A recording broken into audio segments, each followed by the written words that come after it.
तो यहाँ चीज़ें ठीक हो सकती हैं।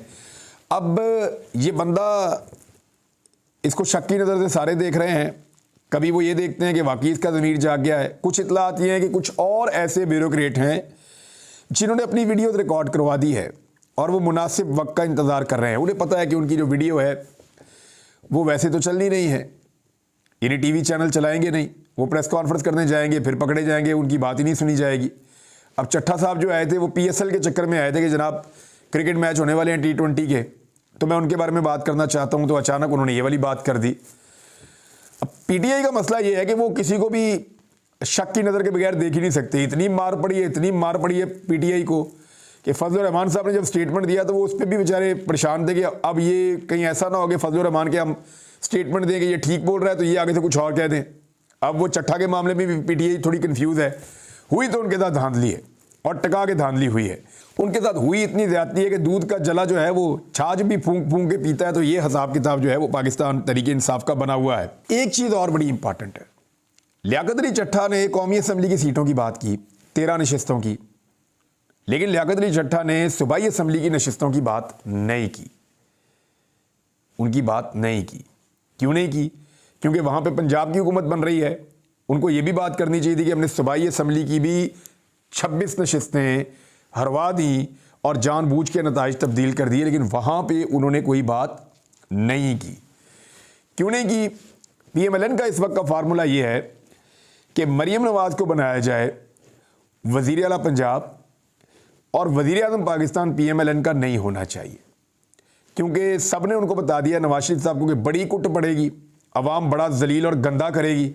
अभी तो मियाँ साहब आप गंदे हुए ही नहीं जो अवाम ने आपको करना है। जो सलूक पाकिस्तानियों ने आपके साथ बरतानिया में किया है ना, वो सलूक मियाँ साहब पाकिस्तानियों ने आपके साथ पाकिस्तान में कर देना है अगर आपने वफाकी हुकूमत संभाल ली तो। क्योंकि पाकिस्तान में शहबाज शरीफ ने छोड़ा ही कुछ नहीं जिसकी बुनियाद के ऊपर हुकूमत की जा सके। हालात ही इतने ख़राब कर दिए हैं, इकॉनमी को बिल्कुल तबाह बर्बाद कर दिया है। महंगाई अभी और बढ़ती चली जाएगी। आदाद शुमार सबको पता है। लोड शेडिंग का एक बड़ा खौफनाक सीज़न जो है वो हमारे दरवाजे पे खड़ा है। तो ऐसी सूरत में वफाकी हुकूमत लेने का फ़ायदा कोई नहीं, वो किसी और को दिलवाना चाहेंगे। तहरीक इंसाफ ने भी कहा है कि जनाब हमारी सीटें हमें वापस करें, उसके बाद फिर हम बात करेंगे। अब PMLN को एक पैगाम ये पहुंचा है, कुछ मीडिया सोर्सेज के मुताबिक PMLN को ये पैगाम पहुंचा है कि जनाब आप वफाकी हुकूमत लेंगे तो आपको पंजाब हुकूमत मिलेगी।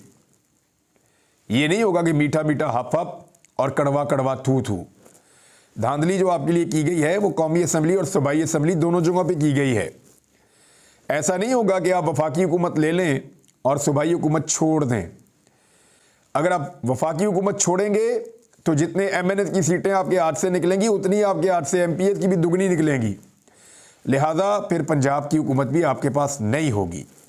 अब ये जो सिचुएशन बन गई है जिसमें PMLN को वार्न किया गया इस बारे में कि आप वफाकी हुकूमत लेंगे तो सूबाई हुकूमत आपको मिलेगी, इसमें ये चीफ इलेक्शन कमिश्नर का जो स्टेटमेंट आ गया है, इनको अगर आप इकट्ठा करके देखें और फिर उसके बाद आप देखें काजी फायद ईसा साहब को, वो अचानक आज टहलते हुए बाहर आते हैं और पहले भी वो आते रहते हैं यहाँ पे। मैंने वहाँ रिपोर्टर से बातचीत की है, वो ये कह रहे हैं कि काजी साहब इस एरिया में कभी कभी आते हैं।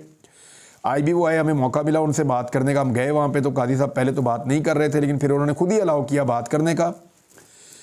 और नॉर्मली सिक्योरिटी रोक देती है रिपोर्टर्स को वहाँ जाने से, लेकिन आज उनको मौका दिया गया, वो गए वहाँ पे। बाकी आप लोग समझदार हैं। कादी साहब लगता है बात करना चाहते थे और उन्होंने मीडिया टॉक की। अब chief justice of Pakistan media talk कर रहे हैं, कोई तो बात है, कोई तो बात है।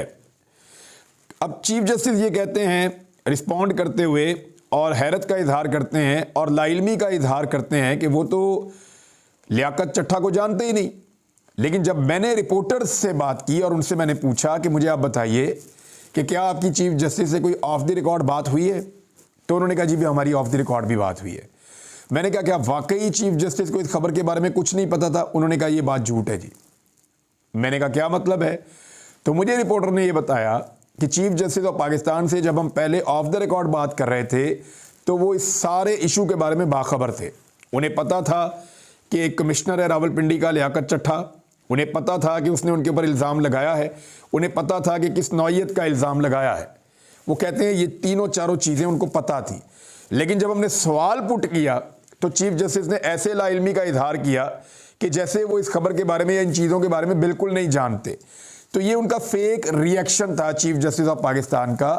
हालांकि वो ये कह सकते थे कि जनाब मैं जानता हूँ, मुझे पता है ये खबर आई है, मेरे लेकिन सबूत लेकर आए कोई।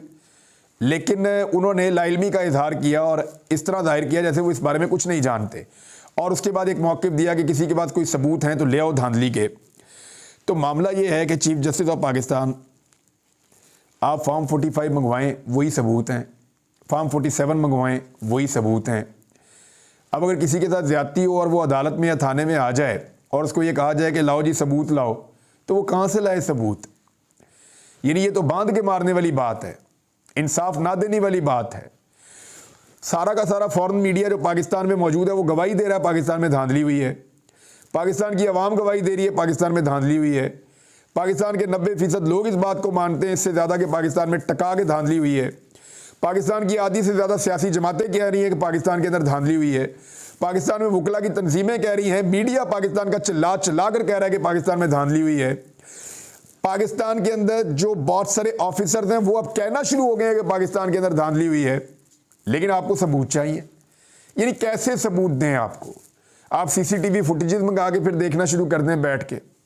यानी ये तो काजी साहब ने एक ऐसा अजीबोगरीब नुक्ता उठा दिया कि धांधली का सबूत दिया जाए। अब कहाँ से लेकर आएँ? फॉर्म 45 मौजूद है ना, वो उठाएं, उनको पढ़ें, उनको देखें, उनके ऊपर दस्तखत मौजूद हैं।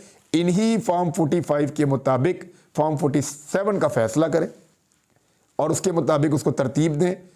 पाकिस्तान में इंसाफ हो जाएगा, धांधली के सारे सबूत आपके सामने आ जाएंगे।